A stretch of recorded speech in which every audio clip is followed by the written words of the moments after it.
instant. Seigneur, nous te bénissons, nous t'exaltons, Père éternel. Père, merci pour ce privilège que nous avons d'entendre ta voix encore ce matin. Parce que nous savons, Seigneur, que la parole, la Bible, Seigneur, est ta voix, Seigneur. La Bible est ta révélation, Seigneur. Et à chaque fois que nous ouvrons, Seigneur, la Bible, tu ouvres ta bouche et tu nous parles, Seigneur. Ce matin, nous te disons, Seigneur, viens parler à nos cœurs. Viens parler à nos situations, Père. Seigneur, viens à côté d'un frère, d'une sœur, Seigneur, qui t'a besoin. Plus ce matin, Seigneur. Viens encourager nos cœurs. Viens manifester ta grâce, ta puissance. Bénis nos frères et sœurs qui ne peuvent même pas nous rejoindre ce matin, Seigneur. Ceux qui sont malades sous les lits, Seigneur, ce matin, nous te demandons, Seigneur, que tu poses tes mains au nom de Jésus, Seigneur. Que tu donnes un témoignage pour ton nom, Seigneur. Que tu l'élèves, Seigneur, pour ta gloire, pour ton nom, Seigneur. Merci, Père éternel. Que ton nom soit loué, que ton nom soit exalté, Seigneur. Bénis tous tes enfants, Seigneur, tous tes enfants au monde qui se réunissent, Seigneur, ce matin. Oh, Seigneur, pour te louer, pour t'adorer, pour te remercier pour tout ce que tu fais dans leur vie, Père. Bénis-les, Seigneur, et manifeste ta grâce même sur ceux qui sont persécutés au monde, Seigneur. Tu vois nos frères et sœurs, Seigneur, qui sont harcelés, Seigneur, partout au monde, Père. Oh, Seigneur, fais grâce, Seigneur. Protège-les, Seigneur, et continue à manifester ta puissance sur eux. Au nom de Jésus, nous te demandons. Alléluia. Alléluia. Amen. Merci, Seigneur. Ce matin, les textes que le Seigneur a placés sur mon cœur se trouvent dans le livre de Jacques. Jacques chapitre 2.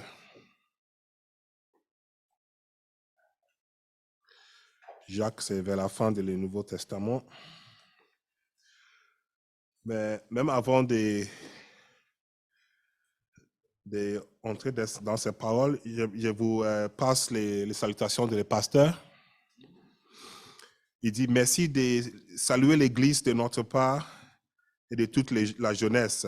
Les week-ends se passent bien et permettent aux jeunes de découvrir d'une manière pratique l'unité spirituelle. Amen. Donc, continuons à les garder dans nos prières. Vous savez, ils sont dans un camp et nous prions qu'ils reviennent avec des témoignages. Amen.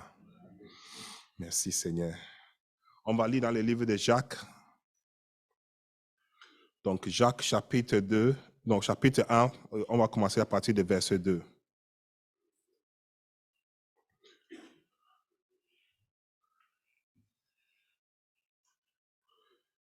Jacques chapitre 1, à partir du verset 2. Jacques, c'est vers la fin, après Hébreu. Cet message, si on peut le tituler, on peut dire comment profiter de l'épreuve de la vie. Comment profiter des épreuves de la vie. Comment profiter des moments difficiles de la vie. Est-ce que c'est possible de tirer quelque chose dans les temps difficiles de notre vie? On va voir ce matin ce que la parole de Dieu nous dit. Amen. À partir du verset 2, Jacques écrit « Mes frères, regardez comme un sujet de joie complète les diverses épreuves auxquelles vous pouvez être exposés, sachant que l'épreuve de votre foi produit la patience. Mais il faut que la patience accomplisse parfaitement son œuvre, afin que vous soyez parfaits et accomplis, sans faillir en rien. Si quelqu'un entre vous manque de la sagesse, qu'il demande à Dieu, qui donne à tous simplement et sans reproche, et qu'il lui sera donné. Mais qu'il demande avec la foi, sans douter, car celui qui doute est semblable à une flotte de la mer, agitée par le vent et poussée de côté à l'autre. Qu'un tel ne s'imagine pas qu'il recevra quelque chose du Seigneur, c'est un homme irrésolu, inconstant dans toutes ses voies. Que les frères de condition humble se glorifient de son élévation, que les riches, au contraire, se glorifient dans son humiliation, car il passera comme les fleurs de l'herbe. Le soleil s'est levé avec sa chaleur ardente, il a desséché l'herbe, sa fleur est tombée et la beauté de son aspect est disparue. Ainsi, les riches se reflètera dans ses entreprises. Heureux l'homme qui supporte patiemment la tentation, car après avoir été éprouvé, il recevra la couronne de la vie que le Seigneur a promis à ceux qui l'aiment. Merci Seigneur. Gloire à toi Seigneur. Maintenant, avant de regarder cette verset en détail, j'aimerais que nous fassions un petit exercice dans l'imagination. Imaginez la pire épreuve à laquelle nous pourrions être confrontés. Peut-être que pour certains, cela peut sembler être une crise financière. Tous vos investissements sont perdus, vos économies d'une vie. Pour des autres, ça pourrait être la perte d'un emploi. Vous êtes licencié. Vous n'avez aucun revenu pour soutenir votre famille. Et vous perdez toute votre dignité. Ou l'annonce par les médecins que vous venez d'apprendre que vous avez besoin de chimio immédiatement, ou que vous avez une tumeur cérébrale massive, ou que votre mari vient de se décider, ou votre fille, votre enfant, ou vous venez d'apprendre au téléphone que votre famille, un chef de la famille vient d'avoir un accident, décédé, ou même violé. Ou que votre femme ou votre mari est assassiné par un drogué, ou peut-être que votre enfant a une maladie mortelle qui n'a pas de médicaments. Et nous pourrons continuer encore et encore dans toutes les situations qui peuvent être devant nous. Peut-être certains en train de passer dans certaines situations ce matin. Vous savez, dans la vie d'un chrétien, peu importe le jour, peu importe le mois, nous sommes toujours face à une situation. Pour certains, c'est tellement haut, pour certains, c'est encore bas, mais nous sommes toujours éprouvés autant que chrétiens. Amen. Dans le livre de Job, chapitre 5, verset 7, Job 5, verset 7, je veux juste vous lire, vous pouvez le noter. Job dit, l'homme naît pour souffrir, comme les ustensiles pour voler. Encore dans Job 14, verset 1, Job 14, verset 1, il dit encore, l'homme naît de la femme, sa vie est courte, sans cesse agitée. Amen. Voilà notre vie, le temps que nous passons sur la terre. Et quiconque essaye de créer un monde fantastique où tout est parfait ne fait que s'exposer à un chagrin encore plus profond. Frères et sœurs, parfois il faut même mieux anticiper qu'un jour ou l'autre, nous serons éprouvés. C'est vrai que cette notion ne nous donne pas la joie. Cette notion casse notre bonheur. Mais souvent, c'est mieux anticiper. Amen. C'est dommage aujourd'hui parce qu'il y a des prédicateurs qui veulent nous faire comprendre qu'en tant que chrétiens, nous ne devons pas se souffrir. Autant que sauvés par Jésus, nous devons juste proclamer et acclamer. Ils disent que si tu passes dans une épreuve, ça peut dire que peut-être tu n'as pas assez de foi. Peut-être tu ne pries pas assez. Ou peut-être vous avez trop de péchés. Ils ont toutes sortes d'explications. Mais ils disent qu'en tant que chrétien, il faut être riche dans la bonne santé et vivre dans la joie tout le reste de ta vie. C'est malheureux parce que ces gens ne prêchent pas la Bible. Parce que si nous regardons dans la Bible, même les plus grands Même les gens qui sont très près du cœur de Dieu lui-même, ils ont eu des épreuves, n'est-ce pas? Personne n'est épargné des épreuves de ce monde. Personne. Parfois, nous fixons les yeux sur ceux qui nous voyons comme riches et nous disons que les voilà, ils n'ont aucun problème. Mais ils sont même plus malheureux que toi-même. Amen. Dans un sens, penser à l'épreuve de vie éternue, même les événements les plus meilleurs de nos vies. Peut-être c'est pour la raison, bien que, même si dans la Bible, nous voyons que c'est bien noté que Jésus a pleuré dans la Bible, n'est-ce pas? Quand il était au sépulcre de Lazare. Mais on peut parcourir toute la Bible et je n'ai pas encore vu où ils disent que Jésus a ri. Est-ce que Jésus n'a pas ri? Oui, peut-être il a ri, peut-être il avait un sourire. Je pense à ce sujet de cet romain,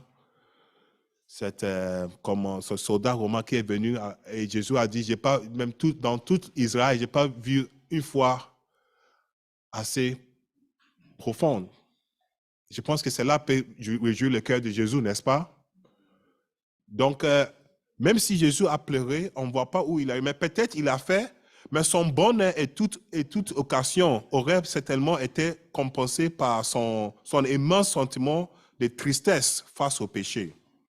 Chacun d'entre nous, à un degré ou un autre, si nous personnes de manière réaliste, savons que nous allons dans un côté ou un autre, faire rencontrer les problèmes dans nos vies. Nous allons devoir regarder un jour 3 face aux problèmes. Il y a certains qui vivent dans les problèmes presque toute leur vie. Et quand je lis ça, je pense aux gens dans la Bible, la femme qui avait cette issue du sang pour 12 ans, ou quelqu'un d'autre pour 38 ans, et quelqu'un qui était né aveugle. Et on voit que c'est presque ça fait partie de la vie. Imaginez quelqu'un qui a un enfant handicapé et qui va grandir toute sa vie handicapé. Mais c'est difficile de vivre dans ces temps. C'est difficile de dire, mon frère, il y a un Dieu qui guérit. Il y a un Dieu qui restaure. Oui, il guérit, il restaure. Mais pourquoi mon enfant, il a 38 ans et il est toujours handicapé? Amen. Et voilà ce que Jacques nous dit ce matin. Jacques dit, encore je vais lire le verset 2, regardez comme un sujet de joie. Et puis il ajoute complète.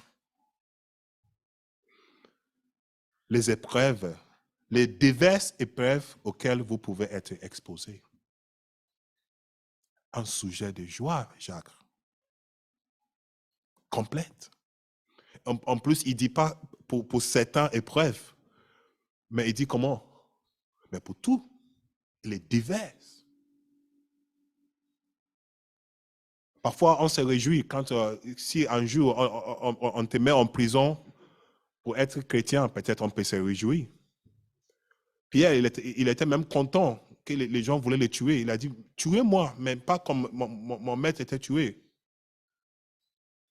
Donc, parfois, si on est persécuté pour la parole, et ce qui n'arrive pas souvent, mais on peut être joyeux. Mais il y a certaines choses, certaines choses que nous pensons que, mais celle-là, Dieu nous a déjà bénis avec. Mais même avec dans ça, on souffre, Seigneur. Jésus a dit, demandez et vous recevrez, n'est-ce pas? Et nous prions, nous demandons, et nous restons toujours dans les épreuves, dans les tentations. Mais on dit, mais Seigneur, tu es où? Pourquoi je souffre autant? Et parfois, ce n'est même pas nous qui souffrons. Si on voit un enfant qui souffre dans son corps, Autant que parents, on peut dire, Seigneur, donne-moi cette souffrance et laisse l'enfant tranquille. Amen. Mais Jacques dit encore, regarde comme un sujet de joie. Pourquoi Jacques? Comment? Comment on peut regarder comme un sujet de joie quand on souffre? Dans le livre de 1 Corinthiens, chapitre 10, verset 13, Paul dit, aucune tentation ne vous est survenue qui n'ait été humaine. Et Dieu, qui est fidèle, ne permettra pas que vous soyez tentés au-delà de vos forces.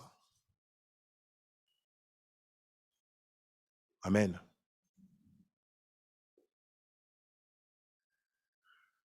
Vous savez, frères et sœurs, c'est différent quand on ne connaît pas le Seigneur.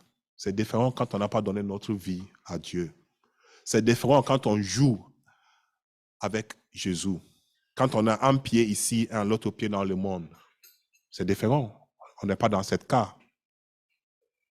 Mais quand on a donné tous nos cœurs et quand on fait tout l'effort pour sanctifier nos vies, quand on fait tout l'effort pour s'approcher à Dieu, quand on fait tout l'effort de changer notre vie, de changer notre cœur, de chercher le Dieu Tout-Puissant, peu importe ce qui se passe, la force de Dieu est avec nous. Amen. La question était posée à Jésus. Regarde cet homme qui est né aveugle. Est-ce que c'était sa mère ou son père qui a péché? Et Jésus a dit comment? Non. Ce n'est pas son père, ce n'est pas sa mère. Personne n'est péché. Mais c'est pour la gloire de Dieu. Amen. C'est pour la gloire de Dieu. Frère, c'est ce que je veux dire. Si nous avons cette situation devant nous, ça veut dire que Dieu nous a donné la force de les faire face. Même quand nous semblons tellement épuisés, tellement incapables d'agir, nous avons toujours la force de Dieu en nous. Parfois, ce n'est pas possible de le croire. Je dis, parfois, on baisse les bras, on dit, Seigneur, je ne peux plus. Et c'est normal, c'est humain. Vous savez, on parle de Job et on dit, Job, il a tenu debout jusqu'à le dernier jour de ses épreuves. Mais il y a un temps, Job, il a posé la question à Dieu. Hein. Il a posé la question. Et qu'est-ce qui s'est passé? Dieu lui a répondu. Et il a fait comment? Il a dit, OK, laisse tomber, on va continuer comme il est. Parfois, on perd la force aussi. Et on peut prier, on peut se plaindre, on peut pleurer devant le Seigneur. On peut verser l'âme. Après, on se prend et on continue la vie. Parce qu'ici, ils disent, peu importe les situations que vous êtes en train de passer aujourd'hui, Dieu vous a donné déjà la force de faire face. Et cette force, ça vient d'où? Ça vient de la foi que j'ai que Dieu, il est toujours avec moi et je vais réussir là où je suis. Amen. C'est pas moi qui le dis, mais la parole de Dieu dit, peu importe la situation que vous avez aujourd'hui, vous avez la force de le faire face. C'est pour ça que parfois, on regarde quelqu'un qui passe dans quelque chose et tu regardes une sœur ou un frère qui est dans une situation et tu te dis, mais comment, si c'était moi, comment j'agirais? Comment je vivrais avec ça? Mais ce n'est pas toi. Lui, Dieu lui a donné la force de le faire. Amen. La seule chose que nous pouvons faire, c'est continuer à prier pour un frère ou une sœur. Ce n'est pas facile. Ce n'est jamais donné, mais toujours nous pouvons prier. Amen. Donc, frères et sœurs, n'écoutons pas ceux qui nous disent que nous devons avoir la santé, la richesse, le bonheur tous les jours parce que nous sommes chrétiens. Dès qu'ils commencent à rencontrer ça, vous savez que ce n'est pas quelqu'un qui prêche la parole. Parce que cette notion, elle est toujours dans la parole de Dieu. Quand on prend le verset 2, là, on peut poser la question. Oui, mon frère, tu me dis que Dieu m'a donné la force. Mais comment vivre pratiquement dans une situation difficile? Comment le faire? Voilà comme Jacques nous dit dans le verset 2. Premièrement, vive avec un cœur joyeux. Une attitude joyeux. Paul dit, regarde comme un sujet de joie. Donc, ce matin, mon premier point que je vais mettre sur vos cœurs, un sujet de joie, numéro 1. Regarde comme un sujet de joie. Aujourd'hui, on peut entendre ça peut-être dans ma tête, si on est dans des situations difficiles, on écoute et puis dans la tête aussi, on répond à la parole. Oui, si c'était toi, tu vas me dire comment tu vas le faire. Mais Dieu, il est puissant. Il agit encore aujourd'hui. Et Dieu dit, regarde comme un sujet de joie. Il y a certains qui ne peuvent pas le faire, mais il y a ceux qui le font jusqu'à aujourd'hui. Amen. Ils disent, regarde comme un sujet de joie. Le mot ici en grec, c'est kara. La joie. Et on ne parle pas de la joie juste avec un sourire. On parle de la joie avec une danse. La danse devant le Seigneur. Et ce mot, c'est utilisé en hébreu comme simcha. Ça veut dire la danse que les enfants d'Israël dansaient à chaque fois que David retenait de ses combats. Regarde comme un sujet de joie. Amen. On ne parle pas de la joie juste en sourire, mais on parle d'un cœur joyeux. Un cœur qui te dit, si Dieu m'a mis face à cette situation, ça veut dire qu'il est toujours avec moi et il veut faire quelque chose avec ma vie aussi. Amen. Gloire à Dieu. Si je suis dans cette situation, j'attends que Dieu il se manifeste. Amen. Ça peut rendre fou, mais c'est seulement l'Esprit de Dieu qui peut expliquer ça dans nos cœurs. Alléluia. Ils disent encore, cette joie se produit où c'est un temps de gaieté, un temps de calme plaisir dans nos cœurs. Oui, physiquement, on est malheureux. Physiquement, on n'est pas dans la joie, mais dans le cœur, je sais que Dieu est mon sauveur. Et peu importe ce qui est en train de passer, cette joie est liée au bonheur. Bien que la joie soit plus un état d'esprit qu'une émotion, la joie, c'est un résultat du choix, en fait. Vous savez, c'est ça qui le rend possible. Si j'ai décidé, peu importe la situation, moi, je vais rester joyeux. La dernière fois, on écoutait un des frères qui est venu prêcher ici. Il a dit, on lui a appelé au bureau pour être licencié. Et c'était Franck, oui. Franck, il disait qu'on allait le licencier et il rigolait. Et le patron, il a dit, mais c'est pas rigolo. Il a dit, qu'est-ce que tu veux faire? Tu vas me licencier, je ne vais pas me pleurer quand même. Vous voyez, parfois, dans le monde, les gens sont plus contents quand quelque chose de difficile t'arrive et tu commences à pleurer. Ils disent, ouais, ça veut dire ça tape bien. Oui, elle est malheureuse, c'est bien. Mais au lieu de pleurer, on peut décider dans notre cœur. Seigneur, c'est là, je le prends avec la joie. Parce que j'attends que toi-même, tu vas te manifester ta puissance encore. C'est un choix de faire. Je peux choisir de pleurer ou je peux choisir de prendre la joie.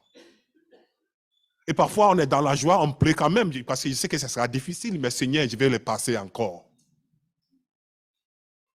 Amen.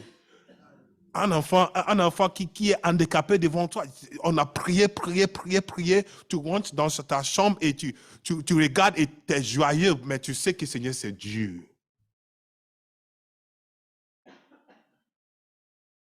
Quand on t'appelle avec les plus mauvaises nouvelles qu'on peut attendre dans ce monde, on dit, waouh, Seigneur, comment je vais vivre ça? Au lieu de pleurer, j'ai choisi de chanter ta louange. C'est un choix, frères et sœurs, à faire. Amen. Dans le livre de Colossiens, Paul dit, pour marcher dans une manière digne du Seigneur et être entièrement agréable, portant des fruits en toutes sortes de bonnes œuvres et croissant par la connaissance de Dieu, fortifié à tous égards par sa puissance glorieuse, en sorte que vous soyez toujours avec la joie, persévérant et patient. Colossiens chapitre 1, verset 10 et 11. Toujours avec la joie, persévérance et patience. Quelqu'un qui est joyeux, c'est pas un fou, non? Dans son esprit, il persévère. C'est pas quelqu'un qui s'assoit avec les mains comme ça, non? On agit. On fait ce qu'on devait faire chaque jour. Mais au plus profond de nos cœurs, on entend que Dieu se manifeste à gloire. Amen. C'est ça que nous attendons. Peu importe combien d'années, combien d'années qu'on attend, peu importe. Ça ne change pas. Avec Jésus, quand le jour arrive, peu importe combien d'années que c'est passé, si c'est le jour de la joie, ça manifeste tout de suite. Peu importe combien d'années. Ce qui importe, c'est si on a la foi dans le Dieu que nous servons. Si on tourne le dos et on dit, Seigneur, oui, j'ai essayé, mais je vois que tu n'es pas vivant, donc je vais choisir mon propre voie. Oui, mais on peut y aller. Sinon, on reste avec le Seigneur et on garde la foi. Pierre dirait encore, en Pierre chapitre 1, verset 6, c'est là ce qui fait votre joie. Quoique maintenant, puisque les faux, vous soyez attristés pour un peu de temps par diverses épreuves, afin que l'épreuve de votre foi, plus précieuse que l'or périssable, il dit, qui cependant est prouvé par le feu, est pour résultat de la louange, de la gloire et l'honneur lorsque Jésus apparaîtra. Comme Job l'a dit, mais combien d'années on a sur cette terre? Et notre vie est pleine de difficultés, de douleurs, de l'amertume, de l'âme. Mais l'apôtre dit, pour un peu de temps, nous serons éprouvés. Amen.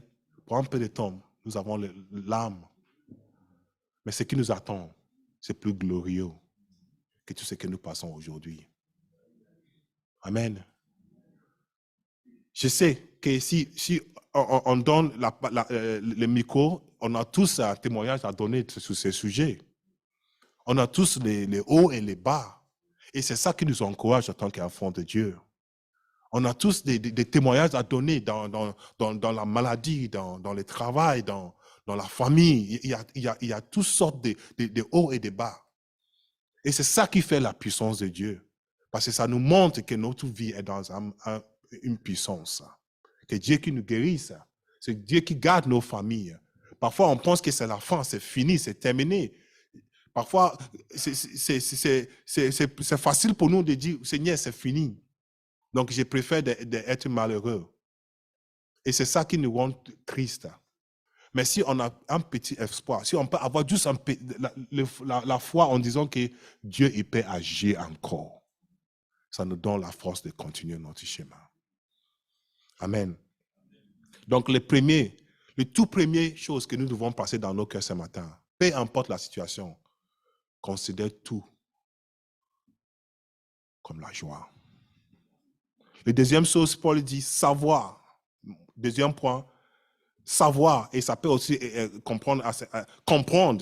Si on regarde le verset 3, Jacques 1, verset 3, sachant que l'épreuve de votre foi produit la patience. Le verset 3, sachant, comprendre, savoir, connaître. Que ces choses soient empâtées dans nos cœurs. Que toutes les épreuves dans lesquelles nous passons, il est en train de produire une patience en nous. Vous savez, c'est facile à dire à quelqu'un, sois patient, sois patient.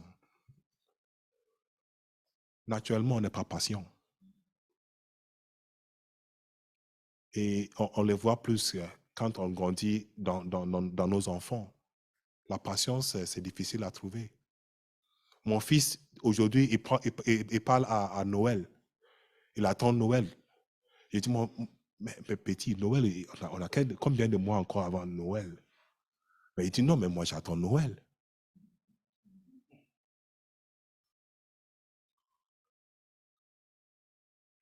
La patience, ce n'est pas naturel avec nous.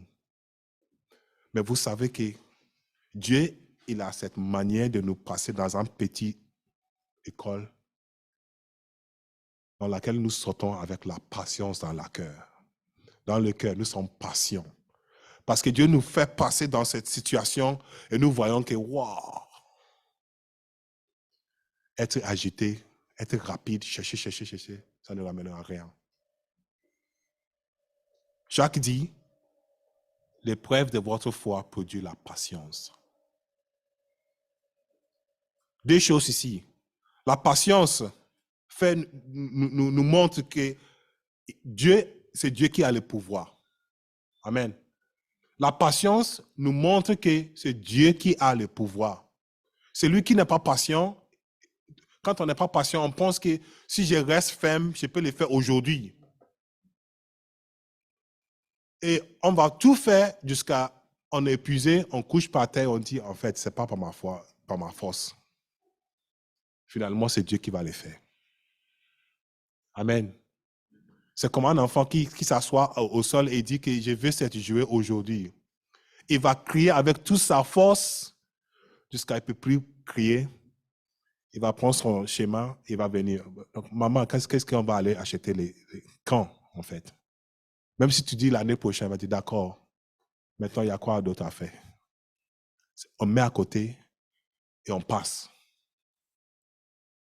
La patience, ça ne vient pas naturellement. La patience vient avec les épreuves.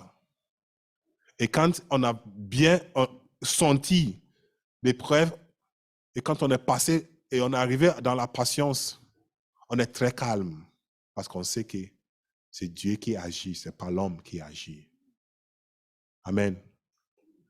Vous savez, avant de venir ici en France, j'avais la famille en Chine et j'ai discuté avec ma femme et je disais, écoute, moi je vais y aller. Dans 2 ans, j'ai mon papier.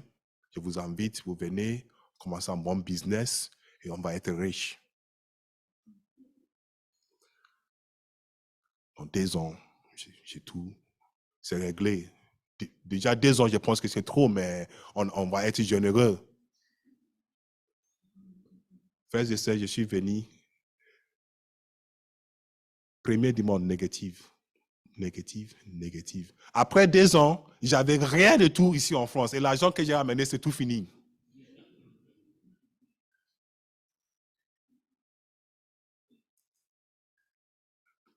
Et j'ai dit, mais Seigneur, ce beau plan qu'on a fait, comment ça va se manifester? Ok, c'est pas grave. Fais venir la famille. On va se faire ensemble. Peut-être avec la famille, ça ira vite. Tu vois. En France, avec la famille, c'est bien. Fais venir la famille. Un bon plan. Donc, les familles sont venues. On a commencé. Rien. 2, 3, 4, 5, 6, 7. Sans papier. Ici en France. Mais c'est les 7 années les plus belles que j'ai passées dans ma vie. C'est le temps que Dieu m'a permis de faire des études bibliques. C'est le temps que Dieu m'a permis de s'approcher vraiment à lui. C'est le temps que même entre moi et ma femme, on est devenus vraiment un couple ensemble. Frères et sœurs, la patience, on ne peut pas l'acheter. On ne peut pas les précipiter. Et dès qu'on a sorti de l'école de la patience, on rigole. Parce que nous savons que ce n'est pas par nos forces, mais c'est Dieu qui agit dans toute situation. C'est Dieu qui agit, frères et sœurs. On ne peut rien ajouter, on ne peut rien prendre. C'est Dieu qui donne. On peut parcourir avec nos maladies, on peut parcourir toute la France, on peut aller en Europe, on peut aller en Afrique, en Chine, partout avec la maladie. Si Dieu n'a pas dit que tu vas être guéri, ça ne sert à rien. C'est bien de faire des efforts, oui, on est d'accord, il faut faire les efforts. Mais ce n'est pas par nos efforts qu'on fait tellement peu avec nos efforts. La patience, c'est important. Oui, on va prier, on va demander à Dieu. Peu importe la situation, parfois c'est, imaginez une femme qui est avec un mari qui n'est pas chrétien. Imagine la douleur à la maison. Imagine toutes les difficultés de vivre avec quelqu'un qui ne connaisse pas Dieu. Imagine les enfants qui ne veulent rien entendre de Dieu. On peut prier, on peut les pousser, on peut les demander, on peut tout faire. Peut-être même couper l'argent, je ne te donne plus, tu n'es plus mon enfant, on peut tout faire. Ça n'aboutit à rien. Au contraire, on peut monter l'amour avec la patience. Amen. Donc ici, la parole de Dieu nous dit, sachez que l'épreuve de votre foi produit la patience. La patience, c'est la maturité. Celui qui est patient, il est plus maturé. Peu importe l'âge, oublie l'âge. Quelqu'un peut être 80 ans et s'il n'a pas bien senti la puissance de Dieu, il ne peut pas connaître ce qui est la patience. Mais un enfant de 13 ans, s'il a vraiment donné son cœur à Dieu, il peut comprendre la patience. Peu importe l'âge, frères et sœurs. C'est pour ça que Jacques dit ici, sachant, comprendre, avoir cette connaissance, avoir cet esprit, que la patience est importante. Amen. Si c'est Dieu qui va guérir, Dieu, je le laisse dans tes mains. On va continuer à prier, mais j'ai attendre sous toi seul, Père éternel. Amen. La troisième chose, c'est la soumise. Verset 4. Mais il faut que la patience accomplisse parfaitement son œuvre, afin que vous soyez parfaits et accomplis, sans faillir en rien. Soumettez votre vie, frères et sœurs. Soumettons notre vie à Dieu. Que Dieu soit l'autorité sur nos vies. Que la parole de Dieu soit l'autorité de nos vies. N'avons pas, le plus dangereux, frères et sœurs, c'est avoir un pied là et l'autre pied là. Un jour on est chrétien, un jour on n'est pas chrétien. Un jour on cherche que Dieu guérisse et un autre jour on cherche d'autres choses. Un jour on veut faire toute la volonté de Dieu et un autre jour on est fâché. Non. Restons fermes. Et plus tard on va voir dans ce chapitre même, Jacques dit, c'est lui qui demande quelque chose à Dieu, il faut qu'il croit que Dieu, c'est lui qui donne, n'est-ce pas? Et si nous lui demandons 100 fois, mais attendons rien de Dieu. Soumettre notre vie à le Dieu puissant. Attendons, peu importe la situation dans laquelle nous passons aujourd'hui, soumettre notre vie. Attendons que Dieu même, il agit. Persévérer dans l'obéissance. La fermeté amène finalement à la perfection. Les croyants grandissent dans la sainteté, mais ne sont pas encore parfaits en elle. Une telle perfection ne sera réalisée lorsque Jésus reviendra. Nous tous, nous sommes dans la sanctification, jour par jour, verset par verset. Dieu est en train de nous sanctifier. Parole par parole, message par message, livre par livre, petit à petit, nous sommes en train d'être sanctifiés. Mais laissez Dieu faire son travail en nous.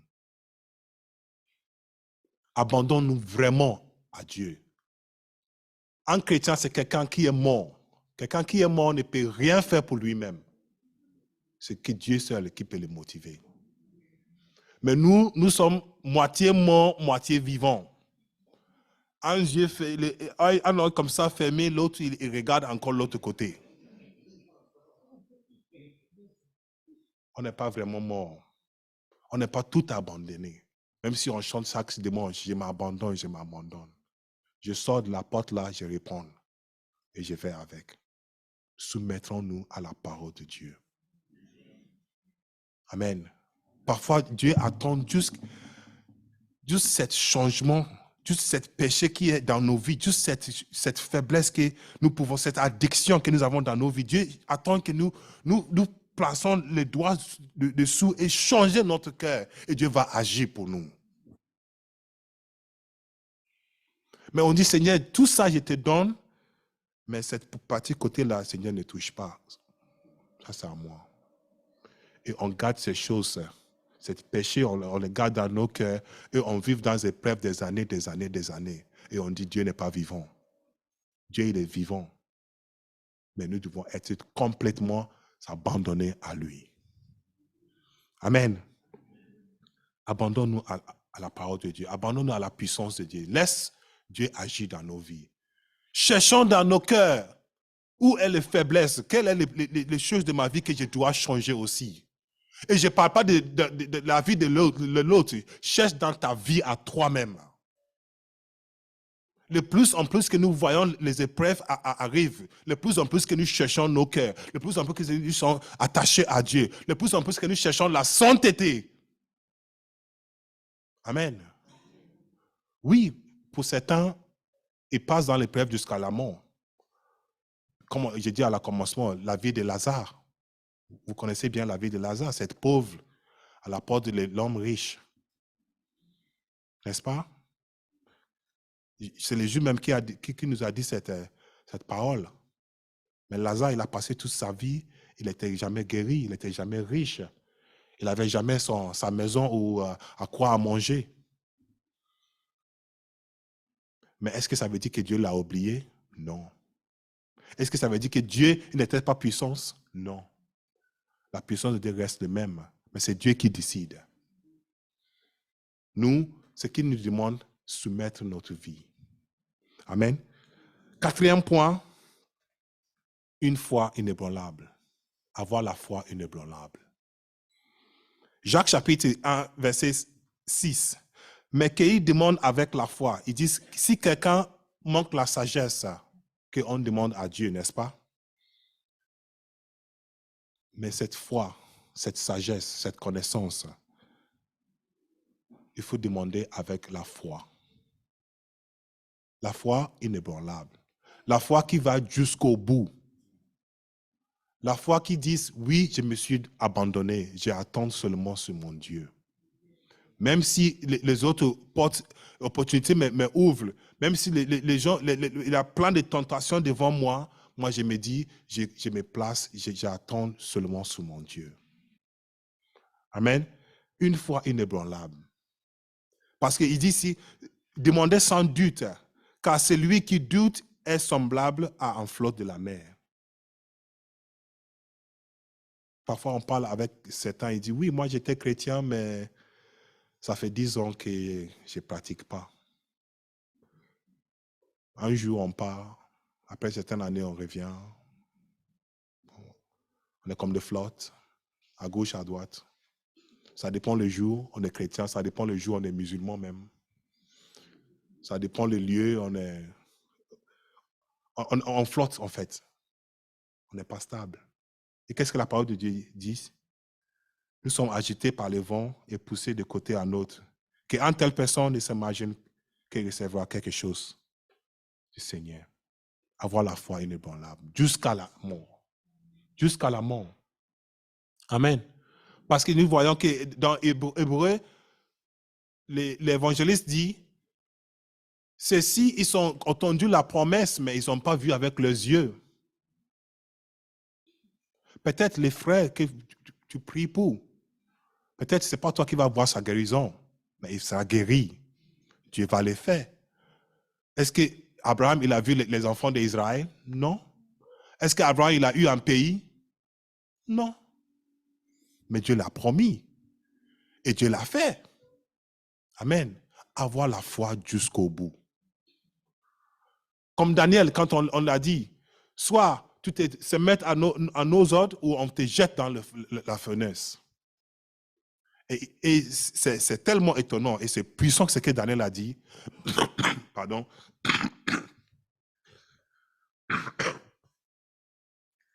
Sachez au roi, même si mon Dieu ne me sauve pas, je ne vais pas plier les genoux devant l'idolâtrie, devant le péché. Amen. C'est un choix à faire dans le cœur. C'est une décision à prendre. Que moi, même si je ne vois pas ma prière répondue, je vive pour Dieu seul. C'est fini, c'est terminé. C'est terminé. Pour quelqu'un comme ça, il n'y a pas de question derrière. Je vais continuer à persévérer. Je vais continuer à prier. Je vais continuer à demander Dieu. Mais je ne penserai jamais à plier les genoux devant l'adversaire, devant le doute dans ma tête. Non. Je sais que mon Dieu, il est puissant. Et à son jour, il va se réagir. Amen. Le dernier point que je veux rester sur vos cœurs, c'est un esprit humble. Accepter tout ce qui vient, frères et sœurs. Parfois, nous vivons dans la douleur, comme David, il a fait. David avait péché avec Bathsheba, ils ont eu cet enfant. L'enfant est tombé malade. Et David, il se dit, moi, je ne mangerai pas jusqu'à l'enfant est guéri. Mais si quand on commence à faire cette décision, on va souffrir, frères et sœurs, dans nos vies. Nous souffrions. Acceptez-le que Dieu, il est puissant. Que Dieu, il peut agir. Que Dieu, il peut changer la situation. Autant qu'enfant de Dieu, rien ne peut m'arriver si Dieu n'a pas permis. Amen. Et si Dieu l'a permis, il a raison. Peut-être il veut me montrer quelque chose. Peut-être il y a un enseignement à prendre de cela. Peut-être moi, je dois passer par ça pour être un témoignage pour quelqu'un d'autre. N'est-ce pas? Et moi, je n'en suis où là? Est-ce que je garde la foi? Est-ce que j'attends que Dieu manifeste sa puissance? Ou est-ce que je perds ma foi dans cette situation? Restons fermes, frères et sœurs. Jacques, en chapitre, dans le verset 9, il dit que les frères de condition humble se glorifient dans son élévation. Que les frères de condition humble, cette expression condition humble, ça veut dire le pauvre. Que celui qui est pauvre se glorifie dans son élévation. Mais on peut dire, mais frère, comment un pauvre peut se glorifier dans son élévation? Il est où l'élévation? Mais notre élévation, c'est la promesse que nous avons, que Dieu est avec nous. Amen. Malheureusement, aujourd'hui, quand même si tu dis Dieu te bénisse, ça ne sert à rien, ça dit rien dans les oreilles de Satan, parce que eux, ils ont déjà cette donnée. Ils ont les yeux fixés sur les choses du monde. Donc, Dieu te bénisse, ça ne les dit rien. Il veut avoir cette nouvelle voiture, cette grande maison. Il veut avoir cette travail, cette beaux habits, cette bling-bling partout. Donc, quand tu dis Dieu te bénisse, mais ça ne m'apporte rien, Dieu te bénisse.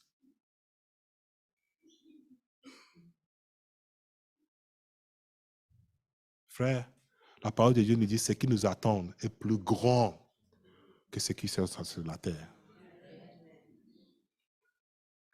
Et si nous n'avons pas cette cœur, cette joie d'attendre ce que Dieu prépare pour nous, mais nous serons perdus avec ce que nous cherchons avec tous nos âmes. Nous allons donner nos forces, nous allons donner nos vies pour des choses périssables. Des choses qui sont juste la vanité. Des choses on peut l'avoir aujourd'hui et demain c'est parti. Amen. Et puis, il finit avec cette verset 12. Car après avoir été éprouvé, regardez avec moi cette verset 12. Verset 12, et je termine par là.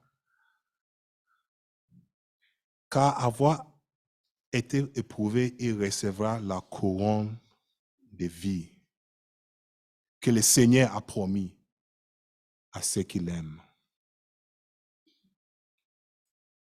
Vous savez, ce mot ici, couronne de vie, quand on lit, on pense que c'est la vie éternelle, n'est-ce pas? Ici, il ne parle pas de la vie éternelle. Le mot ici en grec, c'est Stéphanos. C'est le mot, peut-être, en français, vous avez le garçon qui s'appelle Stéphane, n'est-ce pas? Stéphanos. Ça, c'est le mot couronne. Mais cette couronne, ce n'est pas le couronne qu'on met sur la tête d'un roi. Ce n'est pas le couronne en or, non? Stéphanos, c'est ce qu'ils font. En anglais, on appelle ça le wreath. On fait avec des herbes, un couronne avec les herbes, et on donne à quelqu'un qui a participé dans un athlétisme. Quelqu'un qui a couru les gagnants, on met sur sa tête. C'est juste pour celui qui a gagné une course. Ce n'est pas un courant. C'est pas la vie éternelle. c'est la bénédiction que nous recevons par chaque épreuve que nous passons dans cette terre. Amen. Paul dit, physiquement, nous sommes en train d'être détruits, mais entièrement, Dieu est en train de se glorifier. Amen. Ça, c'est Stéphanos. Ça, à chaque jour, à chaque instant, à chaque épreuve que nous passons, il y a des bénédictions qui viennent sur nous. Cette courant est donnée. C'est pas quelqu'un qui prend les Stéphanos à l'époque, c'est quand ils ont commencé les Olympiques. C'est pas une seule fois que tu prends cette Stéphano, mais à chaque fois que tu participes et tu gagnes, mais tu as ton Stéphano. Chaque jour que tu décides à faire la foi, à donner ta foi, à rester dans la foi, à avoir une foi inébranlable, chaque jour, à la fin de la journée, Dieu te couronne. Mon enfant, c'est toi, en toi, que je suis fier. Amen. La couronne de vie ici, c'est Stéphano. Et la couronne de vie, c'est pour chaque épreuve que nous passons. Chaque témoignage que nous donnons pour la gloire de Dieu, c'est la couronne que Dieu place sur nos têtes. Amen. Cherchons cette bénédiction qui vient de Dieu. Comme Paul dit, physiquement, je suis malade. Je suis en train d'être versé comme du vin. Mais entièrement, Dieu est en train de faire quelque chose de nouvel. Il est en train de me préparer pour son avenir. Il est en train de me préparer pour une bénédiction plus grande que le monde peut donner. Et pour ça, je me suis fier. Et pour ça, je me réjouis dans toutes les situations dans lesquelles je peux les passer ce matin. Amen. Donc, frères, les épreuves nous aident à s'approcher à Dieu. Si vous voulez noter, les épreuves nous aident à s'approcher à Dieu. Les épreuves nous aident à apprendre la compassion. Les épreuves nous aident à comprendre la vraie joie.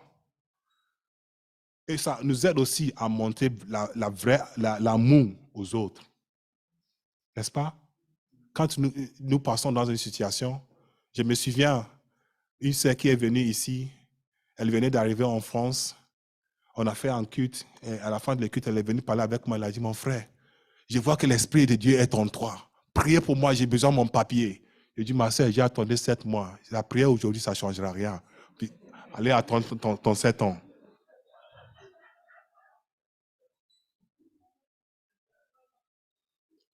Mais cette sœur, je n'ai pas oublié parce que je savais dans le temps comment c'était difficile pour moi. Donc, j'ai prié toujours pour elle. Les épreuves nous aident à monter l'amour aux autres. Amen. Les épreuves nous aident à obtenir de la connaissance.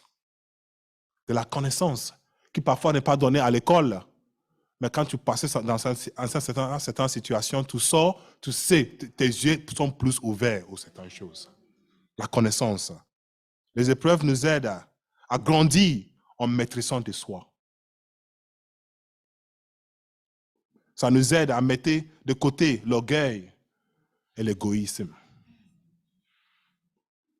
Parce qu'après avoir passé dans une bonne épreuve, tu sors et tu sais que tu n'es rien, toi. Tu n'es rien. En petite maladie et tu restes sur ton lit. Et avec toute la force que tu as, tu sais que oui, en fait, chaque jour, toute cette année qui est passée, c'était Dieu qui me portait. Amen. Les épreuves nous donnent cet esprit doux et humble. Les épreuves nous font connaître la vraie paix. Ça confirme notre salut par la foi. Et dernièrement, ça nous fait l'espérance de la puissance de Dieu. Amen. Je prie que ce message vous encourage, peu importe la situation dans laquelle vous passez aujourd'hui. Que Dieu vous bénisse. Amen. Alléluia. Prions un instant. Oh Seigneur, merci Seigneur pour cette privilège que tu nous donnes. Merci pour ta parole, Seigneur. Seigneur, je te prie pour une sœur, je te prie pour un frère, je te prie pour un enfant, je te prie pour une famille, Seigneur, qui sont déchirés, Seigneur, par la puissance des ténèbres, Père. Je prie pour la situation, Seigneur, en couple, Seigneur. Je te prie pour quelqu'un qui attend même son enfant, qui attend son mariage. Je te prie pour quelqu'un qui cherche le travail, qui attend son papier. Je te prie, Seigneur, pour la guérison d'un enfant, Seigneur. Père, c'est toi qui nous as dit de compter tout comme joie. Seigneur, donne-nous cette grâce de choisir la joie qui vient de toi. De choisir être joyeux, Seigneur, en attendant ta puissance. Oh Seigneur, merci pour cette grâce que tu nous donnes. Merci pour ta main puissante. Continue, Seigneur, à nous aider à poser notre foi en toi. Merci au nom de Jésus. Amen.